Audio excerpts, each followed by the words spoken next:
Oke, assalamualaikum warahmatullahi wabarakatuh. Waalaikumsalam warahmatullahi wabarakatuh. Alhamdulillah, puji dan syukur kita kepada Allah SWT yang telah memberikan kesehatan kita untuk mulai pembelajaran kali ini. Dan salam kita aturkan kepada Nabi besar kita Nabi Muhammad SAW, supaya kita mendapatkan hikmahnya juga dari Nabi Muhammad SAW. Oke, hari ini kita mulai pembelajaran kelas dengan membaca basmalah, kemudian diikuti dengan doa. Silakan doa dimulai.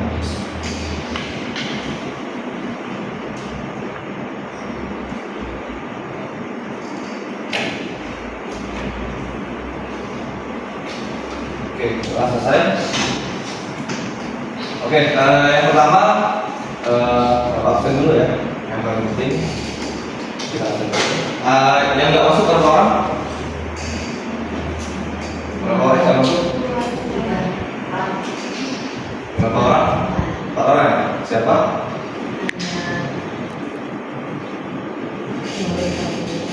Apa keterangannya? Sakit ya? Jadi kita doakan semoga teman-teman bisa bergabung kembali ke kelas kita dan ada salafiat ya. Oke, langsung saja Bapak mulai.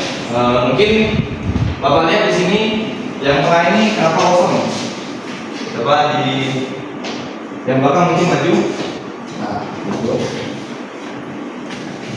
Biar yang depan kelihatan ya, kelihatan jelas.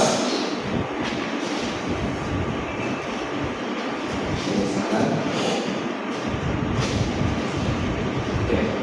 Bagaimana hari ini kabarnya? Apakah baik semua? Bisa mengikuti pelajaran dengan baik?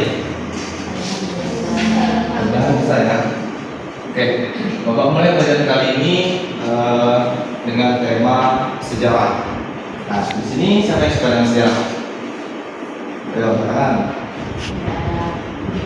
Mudah-mudahan setelah belajar ini menjadi suka dengan sejarah. Nah, sejarah kali ini akan kita bahas yaitu tentang Daulah Utsmaniyah. Ada yang tahu sebelumnya Daulah Utsmaniyah itu? Belum tahu. Nah, makanya ini pentingnya kita pelajari pada kesempatan kali ini.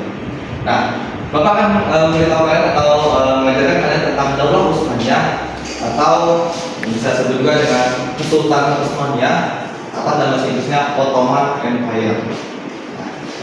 Kesultanan Utsmaniyah ini atau Daulah Utsmaniyah ini berdiri kurang lebih pada awal-awal abad ke-13 yang dimana yang pertama mulanya yaitu dari bangsa suku Turki.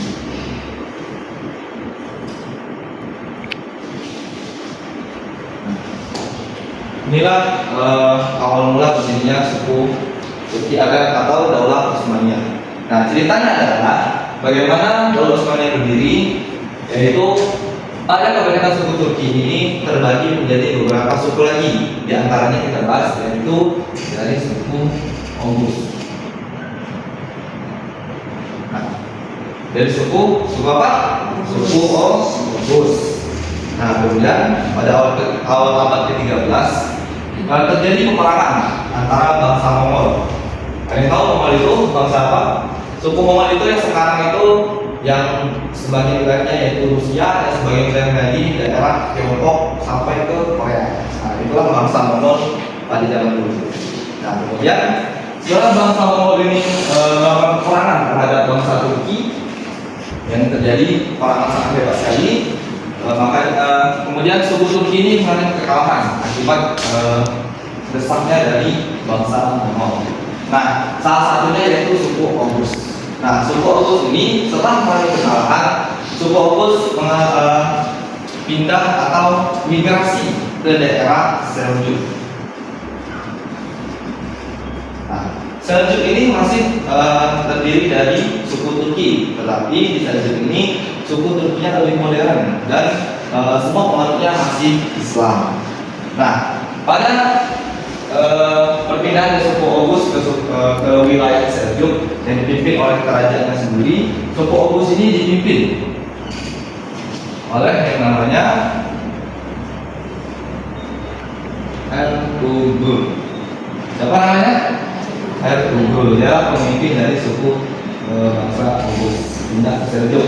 Nah, setelah suku Oghuz ini pindah ke wilayah Seljuk, Ertugrul ini sebagai pemimpin diberikan wilayah oleh pemimpin dari Seljuk. Wilayah itu disebut di sekitar wilayah Anatolia.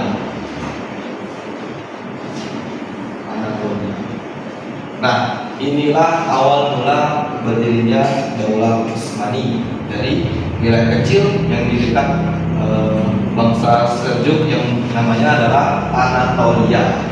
Nah, kemudian pemimpin Oghuz ini Ertugrul ini membuat suatu pasukan atau mengembangkan wilayahnya dari wilayah kecil, sedang, kemudian ke wilayah yang sangat besar sekali. Kemudian Ertugrul itu wafat, kemudian digantikan oleh anaknya yang bernama Osman atau Utsman bin Ertugrul, jadi ayahnya. Nah, kemudian Utsman ini lahir pada tahun 1298 yang mewarisi kepemimpinan dari ayahnya tersebut.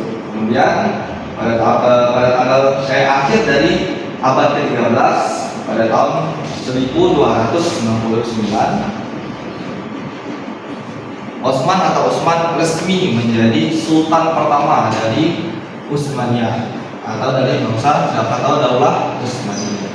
Nah, Utsmaniyah pun diambil dari nama beliau tersebut, yaitu Osman atau Utsman, atau dari bahasa baratnya Ottoman.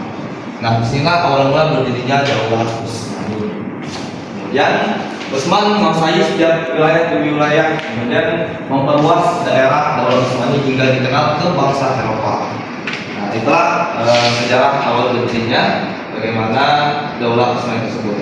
Kemudian Osman memiliki anak yang bernama Farhad Ghazi atau yang dikenal dengan istilah putra Osman atau dipanggil Ghazi pada tahun 1326 sampai 1362. Nah, beliau meneruskan wilayah setiap wilayah melakukan dari Bursa 1326 kemudian sampai ke daerah Syam atau daerah Yeniseri yang di dekatnya.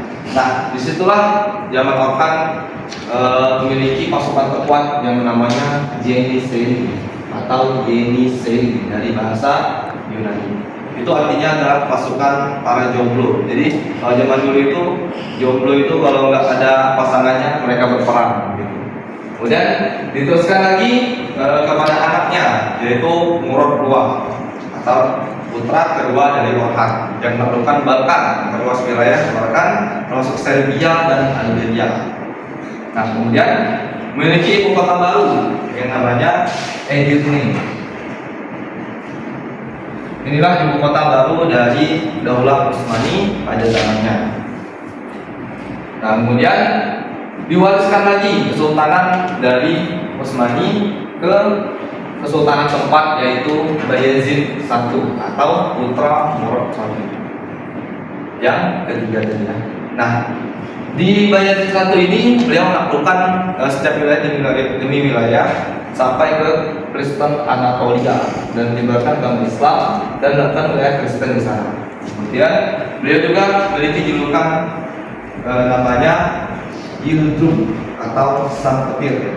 Itu julukan yang dimiliki beliau karena beliau saat melakukan peperangan sangat cepat sekali untuk menaklukkan semua wilayah tersebut. Kemudian di dalam periode kedua ada diteruskan lagi kesultanannya yaitu Mehmed I atau putra bungsu dari Bayezid.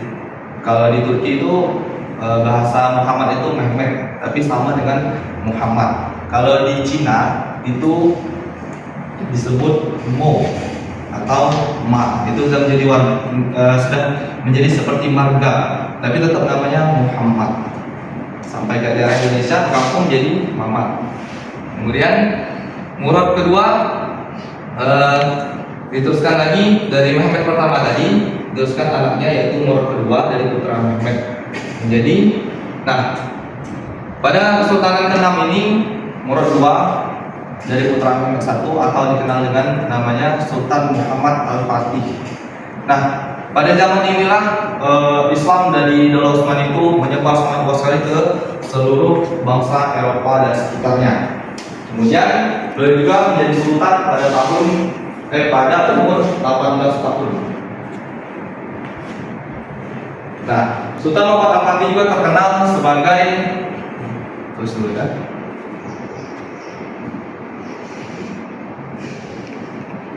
Nah, Muhammad Al-Fatih ini terkenal dia sultan dari umur 18 tahun, kemudian beliau juga menguasai 8 bahasa dan kemudian menjadi hafiz atau hafiz penghafal Al-Quran 30 juz di umurnya yang sudah termasuk kecil ya, yaitu 12 sampai 13 tahun sudah menghafal 30 juz.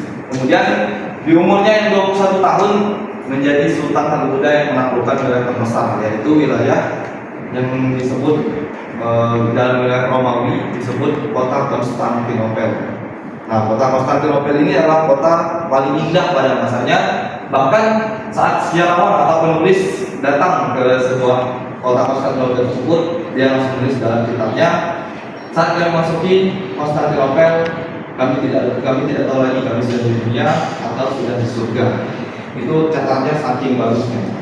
Nah, kota Konstantinopel ini kota yang paling maju di dunia. Bahkan sejarawan menulis dalam sebuah catatannya juga, jika sebuah dunia ini menjadi sebuah negara, maka pastilah ibu kotanya adalah Konstantinopel. Saking bagusnya. Nah, di dalam Konstantinopel ini terdapat sebuah bangunan yang sangat megah, yaitu namanya kita sebut dengan Hagia Sophia atau Hagia Sophia, ya kurang lebih ini. Nah, ini adalah bangunan paling bagus pada masanya, yaitu di mana bawahnya sudah memiliki batu-batu marmer dan porfiri. Kemudian di langit-langitnya juga dihiasi dengan beberapa permata dan kaca-kaca di dindingnya. Jadi saat sore hari itu sinar masuk, itu langsung menyinari seluruh ruangan tersebut. Nah, setelah Muhammad Al-Fatih melakukan Konstantinopel dan masuk ke Hagia Sophia, dia merubah Hagia Sophia ini yang awalnya adalah sebuah gereja menjadi sebuah masjid. Itulah betapa hebatnya Sultan Muhammad Al-Fatih. Kemudian diteruskan lagi ke sultan berikutnya, yaitu Mehmed Bayezid II atau putra Muhammad Al-Fatih, yang kemudian melakukan lagi stadion lainnya. Kemudian Daulah Utsmani menjadi begitu besar dan dilanjutkan kepada Selim I atau Salim I yang memiliki julukan yang muram atau bisa dibilang Selim the Great karena kekerasan dalam arti baik dalam suatu mendidik sebuah angkatan perang pada masanya. Kemudian dilanjutkan lagi yang terakhir, yaitu Sulaiman atau putra Selim. Bukan yang terakhir ya, ini sultan yang terkenal pada masanya. Nah, pada sultan ke-10 ini Sulaiman I atau putra Selim, atau juga disebut dengan Sulaiman Al-Qanuni jika anak-anak pernah mendengarnya, itu memiliki julukan The Magnificent atau Al-Qanuni, atau disebut dengan ahli hukum. Nah, pada masa inilah Sultan Sulaiman Al-Qanuni menjadi penguasa atau menjadi sultan paling terkenal pada masanya, karena pada masa beliau tersebut seluruh wilayah Daulah Utsmani atau wilayah Islam itu memiliki wilayah terbesar di antara seluruh wilayah dunia. Nah, inilah beberapa penguasa-penguasa ya, atau sultan-sultan yang pernah menduduki atau menguasai dari Daulah Utsmani tersebut. Kemudian mungkin bosan ya dengan Bapak bercerita tadi. Di sini Bapak memiliki satu video yang mungkin akan tonton. Silakan ditonton. Video ini Bapak jelaskan dulu kurang lebih bagaimana Daulah Utsmani itu berdiri, kemudian apa saja yang terdapat Daulah Utsmani tersebut, kemudian bagaimana kelebihan ataupun kekurangan pada masa Daulah Utsmani tersebut.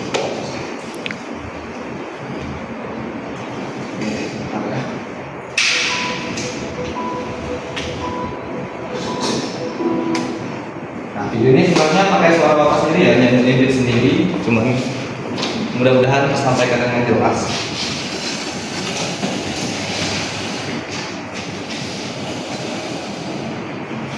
Kelihatan ya?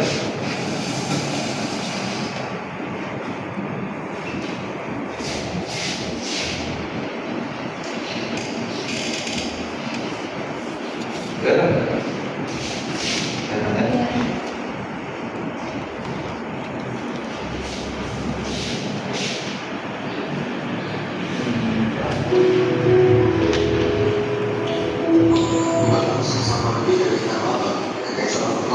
Sebagai salah satu dinasti terkuat Sebenarnya cuma 7 menitan. negara kuasa yang dimiliki Islam ini ya sebagai sumber kekuatan militer yang kuat, keberagaman etnis, dan kekaisaran yang prestasi luar biasa dalam seni dan konstruksi arsitektur. Kekaisaran Ottoman awalnya hanya sebuah daerah kecil di Anatolia atau Asia kecil, sebuah semenanjung besar di Asia Barat yang berasal dari Kekaisaran Seljuk. Sebuah kekaisaran besar yang meliputi Mesopotamia, Iran, Turki, Palestina, dan sebagian besar Iran. Setelah kekalahan Seljuk dengan cepat diikuti wilayah kecil yang dipimpin secara terpisah oleh berbagai suku, termasuk suku Kai. Tahun 1299, Osman I betul-betul suku Kai mendirikan pemerintahan resmi dan membentuk Turki Utsmani. Dalam Utsmani berasal dari nama Osman yang berarti Ottoman dalam bahasa Arab. Beberapa tahun berikutnya menyaksikan penaklukan wilayah kecil ini oleh tetangga yang lebih kuat.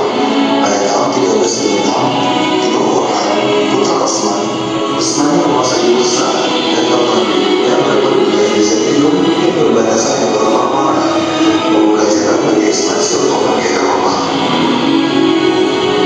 Puncaknya, Kekaisaran Ottoman meliputi beberapa wilayah termasuk Turki, Yunani, Bulgaria, Mesir, Hungaria, Makedonia, Rumania, Yordania, Palestina, Lebanon, Suriah, sebagian negara Arab, dan sebagian besar wilayah pesisir Afrika Utara. Periode paling gemilang. Sejumlah ilmuwan saat yakin bahwa periode paling gemilang Kekaisaran Ottoman terjadi pada masa pemerintahan Sulaiman. Ia adalah seorang panglima militer yang mulia, mungkin agama sekaligus penguasa politik.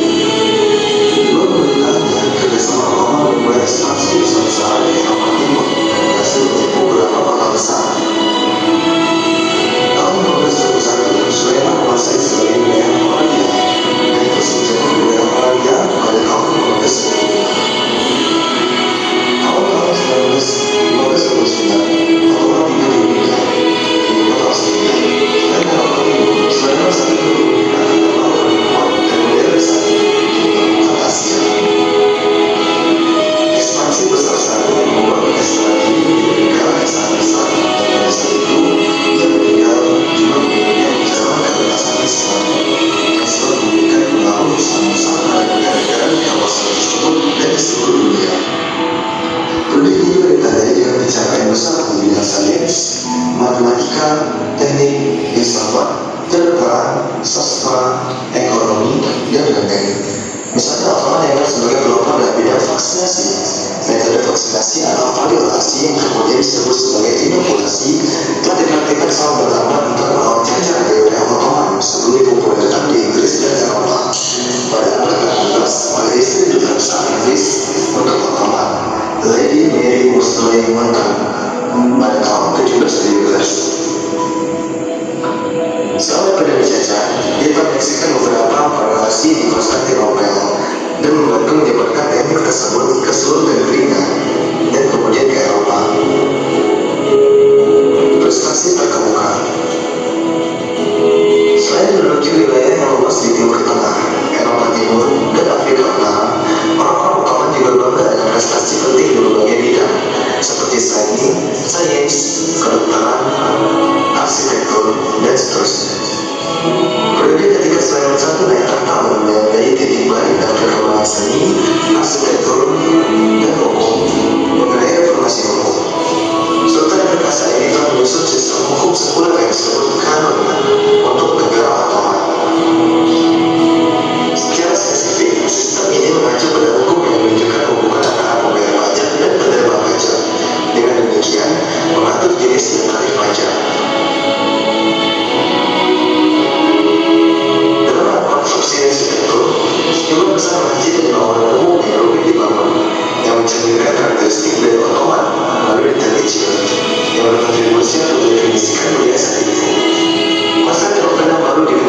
lain Istanbul, dibangun sebagai ibu kota Kekaisaran Ottoman di bawah pemerintahan Sulaiman yang Agung. Kota bertahan keindahannya hingga sekarang telah menjadi objek wisata populer. Mengenai bidang-bidang akademis seperti sains dan kedokteran, bangsa Ottoman juga memiliki prestasi yang luar biasa. Di bidang sains, bangsa Ottoman telah mempelajari dan memperoleh pengetahuan yang mendalam tentang matematika, astronomi, filsafat, fisika, geografi, dan kimia. Di bidang kedokteran, beberapa instrumen yang ditemukan pada saat itu yaitu forcep, kateter, pisau bedah, penjepit, dan laser masih digunakan seluruh dunia hingga saat ini. Mengenai bidang seni, ada dapat dengan mudah menemukan sebagian besar bentuk seni populer ditemukan saat ini, seperti kaligrafi, lukisan, puisi, tekstil, dan tenun karet, keramik, kemudian musik.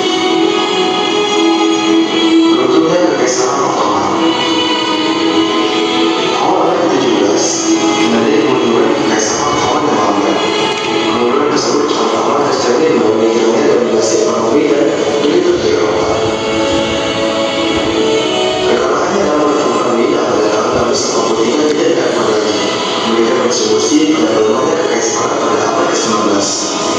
Ottoman menjadi semakin lemah karena kehilangan hampir seluruh wilayahnya di Eropa selama perang Balkan pada tahun 1912 dan 1913 yang mengakibatkan situasi ekonomi yang merata serta meningkatnya ketergantungan pada negara Eropa lainnya. Pada abad ke-19, Kekaisaran Ottoman melakukan reformasi dan modernisasi negara itu sendiri serta meningkatkan statusnya.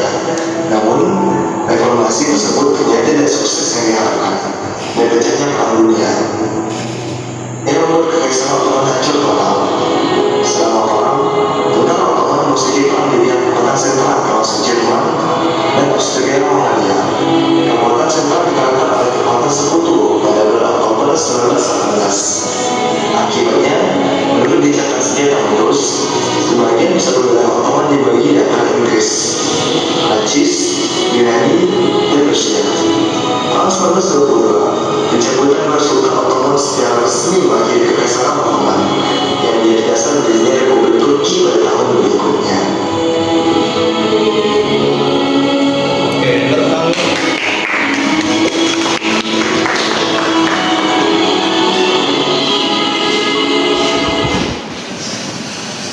gimana? Mungkin maaf ya kalau soalnya kurang jelas atau gimana. Cuman biasanya kalau Bapak teliti itu anak-anak itu sukanya mendengar dari audio visual langsung. Nah, itulah yang bisa membuat mereka lebih ingat kepada materi atau pelajaran yang disajikan. Makanya Bapak Servis satu video tadi mudah-mudahan gimana? Jelas nggak? Atau gimana? Oke, mudah-mudahan mudah dipahami ya. Oke, nah, dalam pembahasan kita kali ini bagaimana Daulah Utsmani itu runtuh dalam berdirinya beberapa abad lalu. Nah, mungkin dari video tadi sudah dijelaskan. Ada yang bisa menjawab bagaimana runtuhnya Daulah Utsmani? Satu aja dulu. Ayo. Oke, mungkin awalnya itu runtuhnya Daulah Utsmani itu ya yang pertama dari pemimpinnya yang lemah. Nah, bagaimana sultan-sultan setelah itu memiliki kejayaannya yang kurang kompeten, terutama dari sultan setelah Sulaiman I atau Sulaiman Al-Qaumi tersebut. Kemudian terjadinya korupsi, bukan hanya sekarang, tapi yang dulu juga terjadi, di mana korupsi itu merajalela dan sampai merusak atau runtuhnya Daulah Utsmani. Kemudian adanya militer yang melemah, kawasan perang di mana-mana, karena kawasan Eropa sudah bangkit dan memiliki teknologi juga yang luar biasa. Kemudian adanya campur tangan asing juga, reformasi yang gagal, kalah di Perang Dunia I dan lain sebagainya. Itu diantaranya dari materi yang Bapak sampaikan. Nah, sebelumnya anak sini pernah pakai puisis? Pernah nggak? Nah, dalam pelajaran kita kali ini Bapak menggunakan puisis ya. Coba dibuka HP-nya. Silakan. Bapak mau tes dulu nih bagaimana evaluasi kita pembelajaran hari ini. Apakah anak-anak kebanyakan sudah paham atau bagaimana?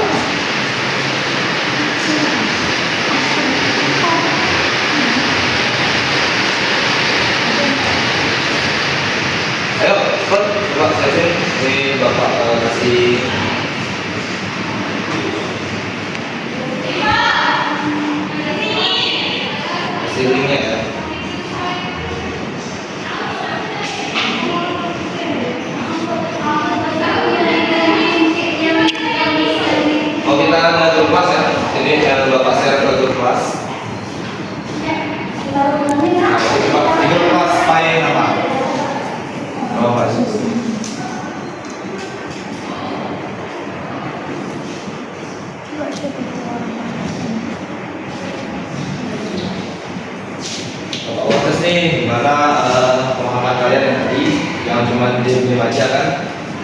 Mudah-mudahan banyak yang benar ya.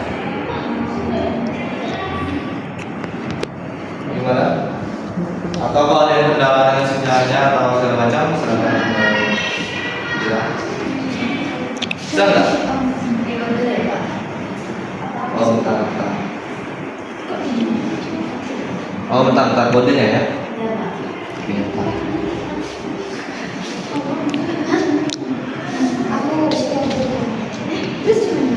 Oh ya, kode ya. Kalau bisa. 3, 7. Bentar, coba ini.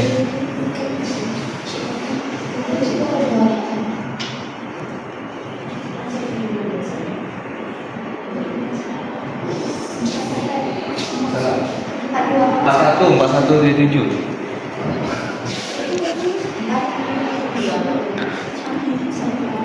370 4137.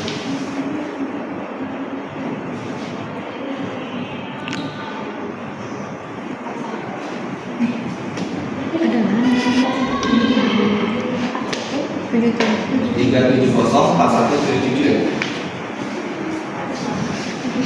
Ini gambarnya kok kira-kira kalau masalah 7 atau 8 soal atau 10 soal. Ada ganda, ada isian singkat, dan ada ini. Pertanyaannya tentang materi kita ya. Gimana bisa nggak?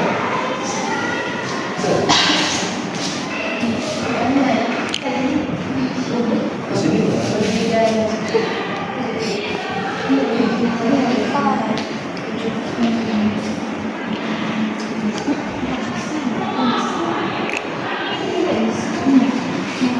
Ada yang bisa?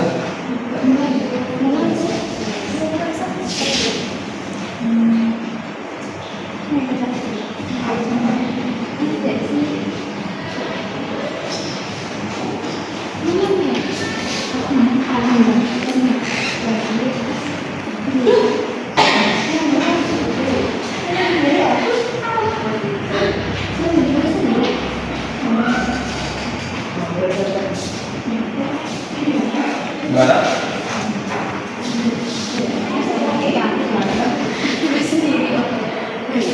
Wah, udah mulai ya?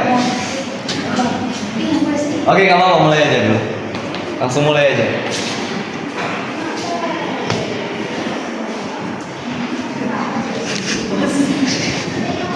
Oh, ini Bapak hapus dulu ya.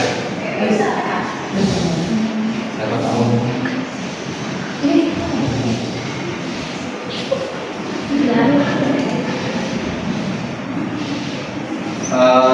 Kalau nggak salah ada waktunya ya. 1 menit kalau.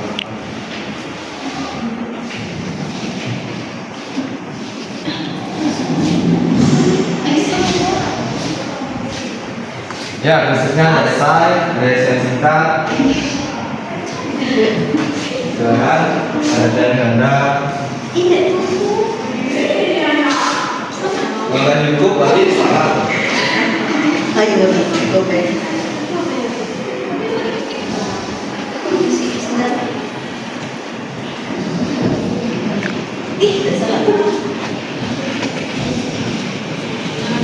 Jaga sendiri ya. Dan evaluasi masing-masing. Bapak juga menggunakan teknologi sebagai penunjang pelajaran kita kali ini ya. Misalnya ada video tadi dan untuk evaluasinya dari khusus ini.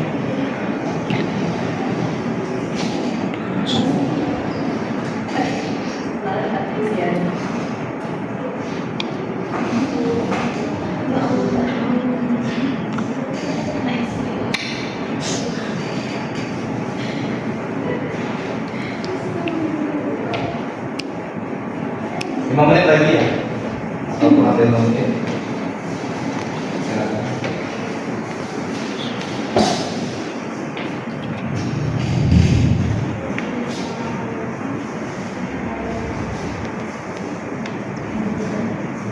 Ayo.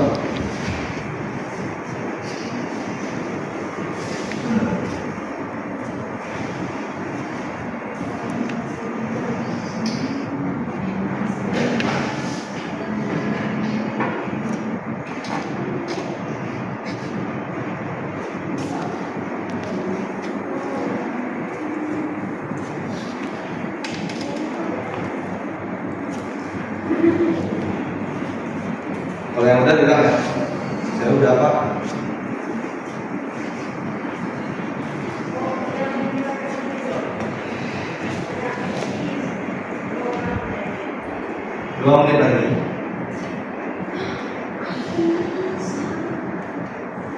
Nanti kita bahas. Silakan isi dulu.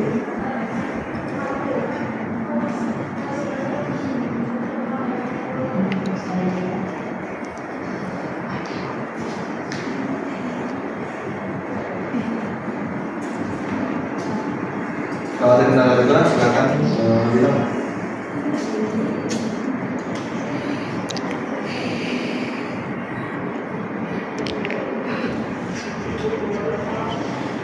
Satu menit lagi.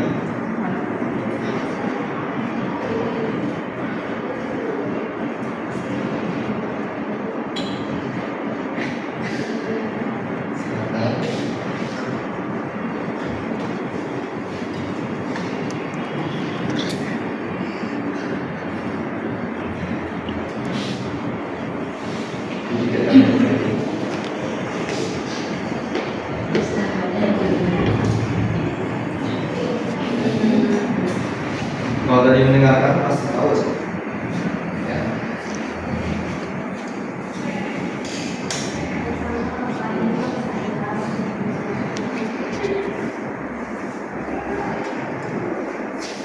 Silakan.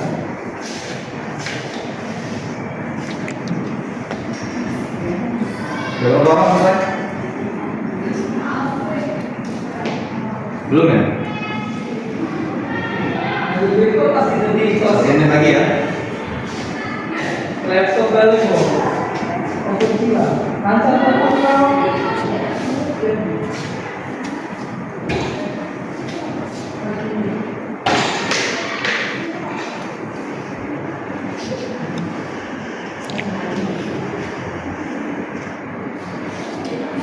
Gimana? Sudah ada yang selesai? Sudah selesai? Ada tingkatnya?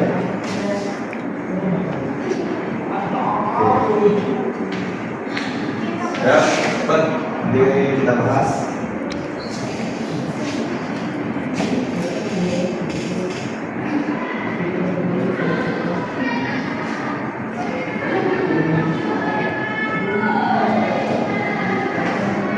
Setengah menit lagi.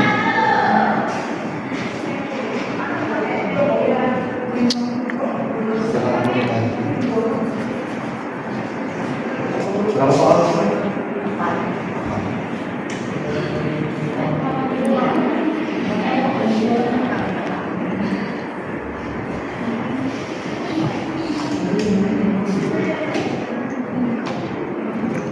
Ayo.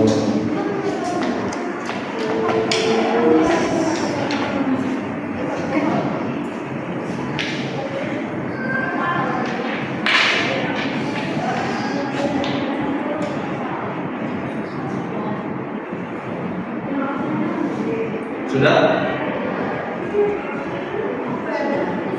Sudah ya? Sudah semua?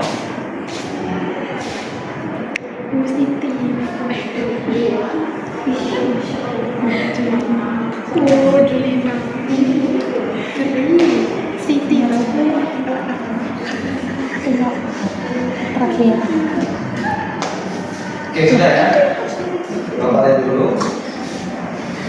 Oke, pertama itu paling banyak benar jawabannya dari Julina. Kemudian kedua Siti, kemudian yang ketiga dia, ketiga dia, keempat dia, lima ini siapa? Enam, ini salah bisa adalah. Di sini adalah. Kemudian Ika, Tommy, kemudian Syarifah 2 kali ya? Siti dengan Syarifah. Oke, tenang dulu yang oke, untuk kesimpulannya Bapak bahas dulu ya sebentar. Gimana soalnya? Lebih tidak?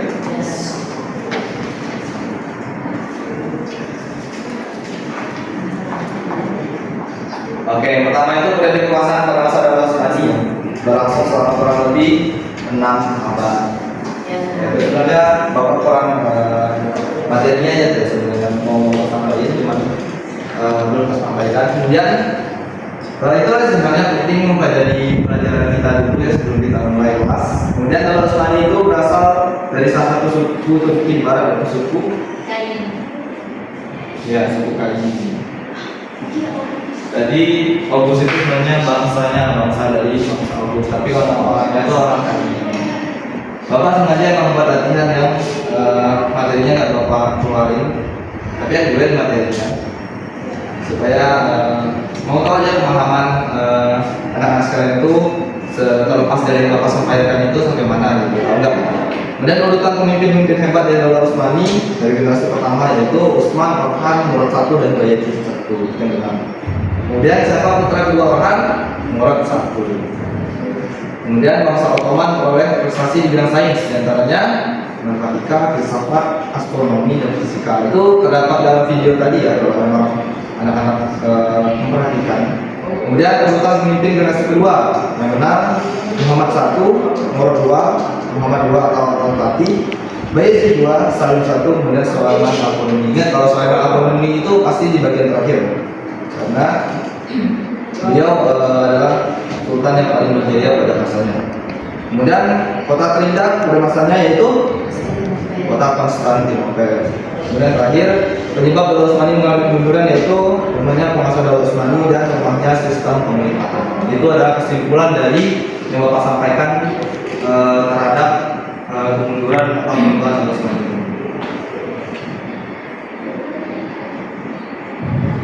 Oke, mungkin terharap dari pembelajaran kali ini ya tentang sejarah ini mudah-mudahan anak bisa menggali lebih dalam lagi atas setelah pelajaran ini yang mungkin awalnya nggak tahu tentang sejarah atau nggak suka setelah ini bisa menyukai tentang sejarah kita ya, karena sejarah itu penting apalagi sejarah tentang Islam tentunya adalah agama kita.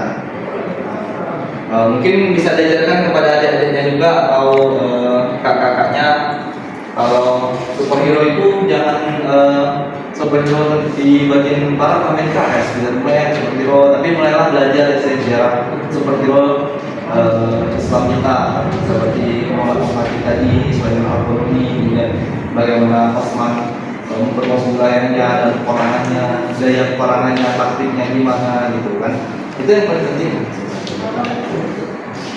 Oke. Mungkin kesimpulan dari pembelajaran kita kali ini sudah sedikit saya sampaikan tadi, Bapak sampaikan lagi ya, yaitu bagaimana kehidupannya Daulah Utsmani, kemudian bagaimana sejarahnya, bagaimana suku-suku berbentuk, kemudian bagaimana Utsman kemudian menjadi daulatnya sendiri atau Daulah Utsmaniyah dan dari namanya sendiri, kemudian beberapa urutan atau sultan-sultan yang menguasai Daulah Utsmani yang mudah-mudahan bisa diambil untuk memantau perbaikannya dari beberapa sultan tersebut.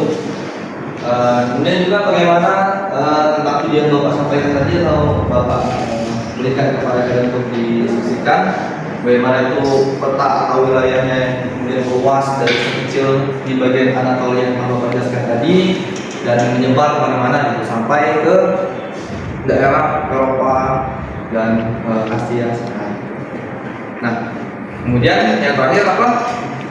Keruntuhan dari Daulah Utsmani tersebut. Nah itu bisa diambil ya gimana? Jangan sampai kita seperti itu kalau kita sedang memimpin. Ya contoh kecilnya memimpin kelas lah misalnya. Kemudian jangan pemimpinnya yang tidak bisa memimpin pasukannya atau teman-temannya. Jangan korupsi juga yang paling penting. Kemudian jangan lemah dari sistem pemerintahannya juga. Itu mudah-mudahan bisa diterapkan ke pemerintahan Indonesia kita sekarang ini. Nah, kemudian akhiri mudah-mudahan anak sekalian bisa memahami dan mendapatkan hikmahnya dari pembelajaran kita kali ini. Mohon maaf ya jika ada kekurangan pada Allah pun. Terima kasih sudah mengikuti pembelajaran kali ini dengan rapi, dengan semangat, dengan semangat sekali. Mudah-mudahan Allah belajar dengan kebaikan dan pengetahuan yang lebih baik dari sini. Oke, Bapak akhiri. Kemudian mudah-mudahan kita ketemu di kesempatan berikutnya dengan pembelajaran yang lebih baru lagi, lebih menarik lagi. Pak Ali, Bapak hadirin, assalamualaikum warahmatullahi wabarakatuh.